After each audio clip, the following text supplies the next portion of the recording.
La RDC et les États-Unis entretiennent des relations bilatérales depuis des décennies, mais les États-Unis n'ont jamais investi en RDC comme les Chinois, les Indiens et les autres.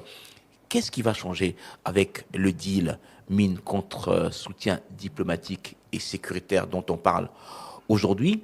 Jeudi Économie reçoit pour vous un professeur, il est stratège, lobbyiste. On va parler de ces questions. Professeur Patrick Onoya, bonjour. Bonjour Eric Ambago et merci de m'avoir invité une fois de plus. Je vais directement à la première question. Les États-Unis, depuis plusieurs années, on les sent un peu distants par rapport à la RDC. On a vu même que avant la chute du maréchal Mobutu, qu'ils avaient désigné des pays pour gérer la région des Grands Lacs. Pourquoi les États-Unis s'intéressent fortement à la RDC aujourd'hui? Merci beaucoup. Les États-Unis s'intéressent à la RDC actuellement pour leurs propres intérêts. Et là, il ne faut pas se leurrer, n'est-ce pas? Ce n'est pas par amour, ce n'est pas parce qu'ils aiment les Congolais ou ils aiment la tête du chef de l'État. C'est simplement par leurs propres intérêts. Ils veulent gagner à tout prix ou ils veulent aussi que la RDC se développe? Naturellement, ils veulent gagner, mais c'est un tango, n'est-ce pas? Ça se danse à deux. Donc, c'est à la RDC de bien,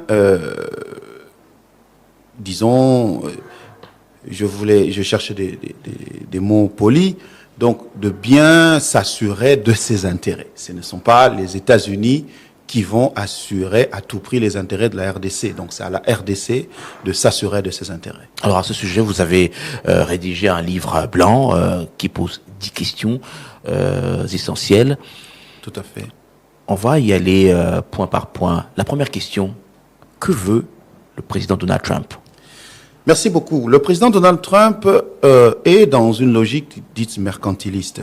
Dans la logique mercantiliste, c'est une logique d'accumulation de richesses et d'exercice de puissance. Dans cette logique mercantiliste, certains économistes y parlent de néo-mercantilisme ou de crypto-mercantilisme. Il établit son plan économique à 3 niveaux. 1, il voit la monnaie. 2, le commerce. Et 3, la technologie. Au niveau de la monnaie, Donald Trump essaye d'analyser l'après-dollar. Signifie, il sait que le dollar est menacé et le déclin arrivera. Et actuellement, on a la montée de ce qu'on appelle les crypto-monnaies. Ainsi, Donald Trump, au niveau de sa stratégie monétaire, essaye de pousser vers une catégorie de crypto-monnaies qu'on appelle les stablecoins.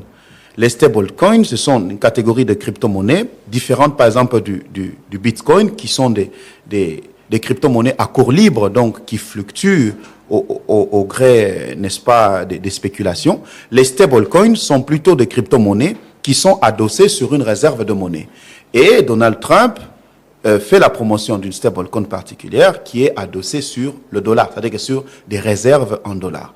Sa vision en termes de monnaie est que si jamais le dollar était menacé et que la crypto-monnaie a de l'ampleur, que ce soit la crypto-monnaie adossée sur le dollar, ce qui serait un peu un néo-dollar. Ça, c'est au niveau de la monnaie. La crypto-monnaie qui est quoi? C'est quoi? Merci. La crypto-monnaie, c'est une monnaie électronique. C'est une monnaie électronique particulière qui est basée sur une technologie appelée la blockchain. La blockchain, excusez-moi, c'est un peu technique, mais je fais de mon mieux. Qui est l'origine de la crypto-monnaie, c'est ce qu'on appelle la DeFi, donc Decentralized Finance. C'est-à-dire que les gens se sont préoccupés à comment on peut faire des échanges monétaires sans nécessairement passer par les banques. Et ça, c'est une réflexion qui a eu à l'issue de la crise financière de 2008. Et cela est né la crypto-monnaie. Donc, les gens peuvent s'échanger de l'argent sans nécessairement passer par des banques, mais de façon sécurisée. Et cela prend de l'ampleur de telle sorte que la CeFi, la Centralized Finance, les banques aussi ont compris qu'avec la crypto-monnaie, on a des avantages tels que si on envoie un envoi SWIFT d'argent qui peut faire 2-3 jours pour arriver, avec la crypto-monnaie, ça peut se faire en 1 minute, en 30 secondes ou en 2 minutes, dépendant de la connexion Internet. Donc les banques s'adaptent aussi Donc oui, les banques s'adaptent à cela parce que finalement, il apparaît que la monnaie électronique c'est le futur, n'est-ce pas, dans le monde monétaire.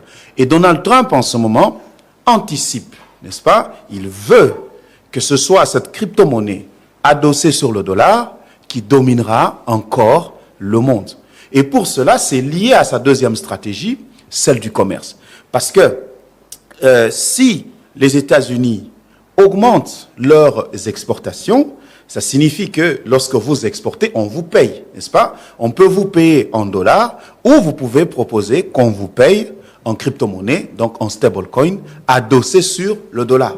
Ce qui fait que, en quelque sorte, donc là, sa vision monétaire et la vision commerciale, c'est lié. Et pour cela, dans sa vision commerciale, il faut que les États-Unis augmentent leurs exportations. Or, de façon historique, la balance commerciale des États-Unis est déficitaire de façon structurelle. La balance commerciale, pour les auditeurs, ça veut dire quoi? La balance commerciale, c'est une évaluation entre ce qu'un pays importe et ce qu'un pays exporte. Alors, si un pays exporte plus qu'il importe, on dit que la balance commerciale est excédentaire. Et une balance commerciale, c'est un indicateur économique important. Une balance commerciale excédentaire veut dire que ce pays-là produit beaucoup et qu'il est à même de répondre à la demande internationale. Et une balance commerciale déficitaire veut dire que ce pays importe beaucoup plus qu'il exporte. Les États-Unis, dans une stratégie qui a été mise en place depuis plusieurs années, importent beaucoup plus qu'il exporte, de telle sorte que le déficit commercial entre les États-Unis et la Chine est d'environ, à ce jour, 300 milliards de dollars. Et le déficit commercial dans l'ensemble des États-Unis avec le reste du monde est de 900 milliards de dollars. Mais faites attention, c'était une stratégie. C'est-à-dire que si les États-Unis ont un déficit commercial avec le monde de 900 milliards, cela ne veut pas dire qu'il y a nécessairement un problème. Parce que les États-Unis produisent beaucoup en termes de services, de telle sorte que son produit intérieur brut, donc l'accumulation de richesses qu'il a à l'heure actuelle, est d'environ 29 000 milliards de dollars, qui fait des États-Unis le premier pays, la première puissance mondiale. Et vous voyez, lorsque l'on produit 29 000 milliards de dollars annuels et qu'on a un déficit de 900 milliards, ce déficit commercial est absorbé. Oui. Mais Donald Trump ne voit pas les choses comme ça parce qu'il est dans une logique mercantiliste.